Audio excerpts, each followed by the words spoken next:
cucumber plus mayo, the best.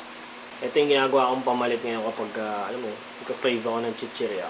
Yung cucumber, magkano lang naman, sagwa. Yung cucumber, magkano lang naman siya sa supermarket. Tapos yung mayo, kahit sa tindahan, mabibili lang. Plus, magkano lang to. Parang awkward tignan nitong gagawin ko.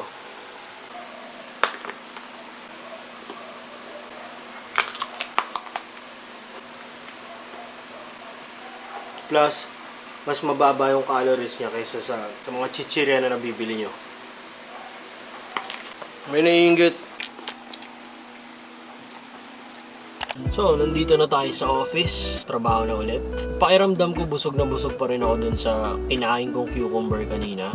Ang alam ko talaga hindi ganun ka-expensive yung cucumber. Tapos, maganda talaga siyang alternative sa chichirya kung nagbi-binge kayo, kung halimbawa nanonood kayo ng movie. Instead na mag-popcorn or kahit anong junk food kayo dyan, mas maganda siguro kung cucumber na lang or carrots. Siyempre, sasamahan nyo rin ng dip like mayo or cheese. Tuloy-tuloy na to, fasting na hanggang bukas kasi pakiramdam ko rin naman busog ako, puro tubig na lang. Tapos hindi muna ulit ako makapag-gym kasi nga pabago-bago yung schedule namin ngayon.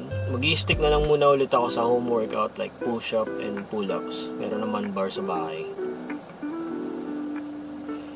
Minsan talaga ganyan, may mga biglaang pagbabago sa schedule and maapektuhan talaga yung ibang part ng buhay mo, especially trabaho to eh.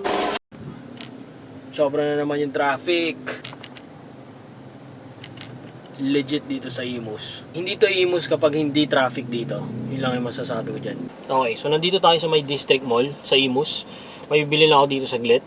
Tsaka iba talaga dito sa Cavite. Pero tingin ko ganun din naman sa ibang lugar.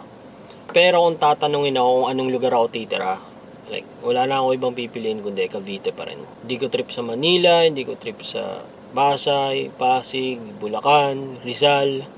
Yung Cavite for life, kahit alam mong hindi safe dito.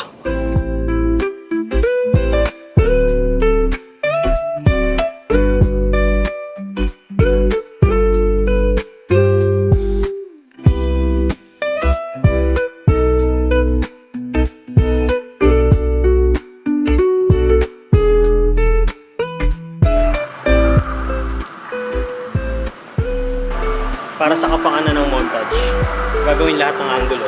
Yo!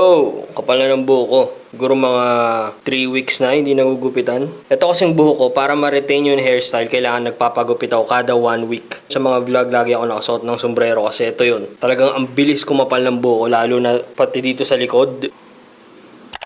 Okay, so papasok naman tayo ngayon sa work. Stranded ako ngayon dito malapit sa Landers. Papasok ng Alabang kasi sobrang traffic sa kabila.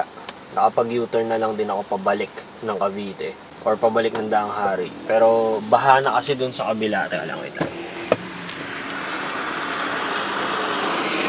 Basta paglagpas lang ng konti ng lander, sobrang baha na dun. Tapos stranded yung mga maliliit na sasakyan kasi pinapasok yung tambutso ng baha. Siguro mga 1 oras na rin ako nakatigil dito. Ilang beses na ginawa yung kalsada dyan para masolusyonan yata yung baha. Pero hanggang ngayon nga ginagawa nila yun eh. Sa araw-araw na 3 taon na dumadaan ako dito, ilang beses na lang binutas yung daan dyan.